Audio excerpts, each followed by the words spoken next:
The Sun by Lois Lowry. Book 2, Chapter 11. Twins! Two boys with bright red hair. Bryn, exhausted as she was, lay laughing at the surprise and the sight of them. Claire held one in each arm and then laughed herself as she realized she was raising and lowering them slightly, the same way Enar had her raise and lower heavy rocks to strengthen her forearms. It was almost winter again. She moved Yellowwing's cage indoors. It had hung all summer and into autumn from a tree branch in the dooryard. Now, in the warmth, he fluffed his wings and chirped.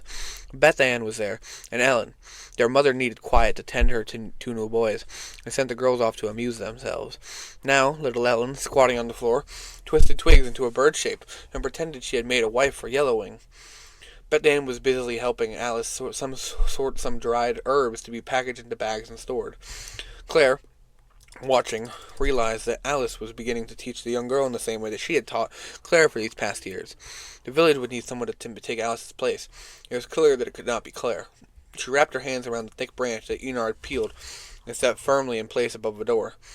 She lifted herself up until her chin was level with the peeled wood.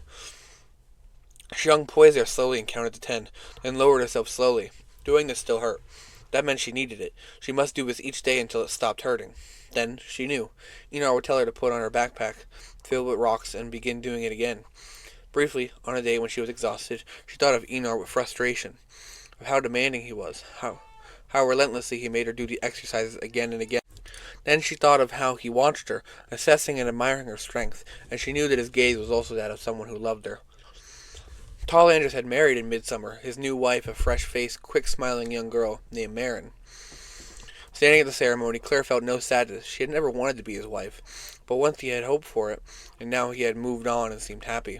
She thought sadly of Enar, alone in his hillside hut, and knew that a part of his life was passing both of them by. Soon? She asked Enar, after she showed him how she could hold herself raised on the branch with her arms taut and unshaking, even while wearing the sack of rocks at its heaviest. He ignored her question. "What arm now?" he said. While he watched, she struggled to lift herself with just one. He wanted her arms to be equally strong on both sides, as her legs now were. On either leg she could hop up onto a rock, slippery with damp moss, and stand balanced there with the other tucked up like a water bird. After rain she could slide, standing on one foot, down the steep muddy path and stop herself at any point by pressure on her heel or toes. She could hold a pebble on her raised foot and then move it by concentrating on it until it was between two toes, then under. From there she could move it from toe to toe, under and over. It made little Ellen laugh uproariously to watch and then try the same feat with her own chubby toes. "Why do I need to spend time learning foolish tricks?" Claire asked Enar. "This seems a waste. It won't be. It won't, it's important. You'll see." She was eager to go. She had waited such a long time, but she had come to trust Enar, his wisdom and caring deeply, so she sighed and nodded. In the winter she slept beside Alice.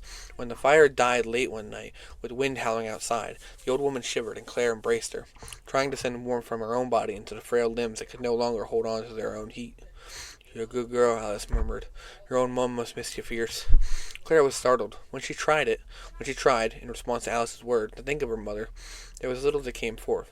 Parents, yes, she had had parents. She could remember their faces, and could even recall the sound of their voices. But there was little else. "No," she told Alice, "I don't think she loved me."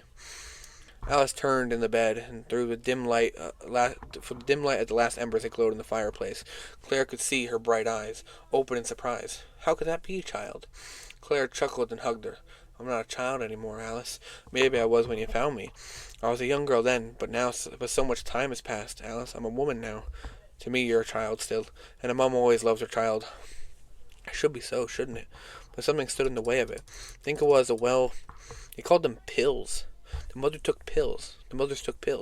Pills? Like a potion.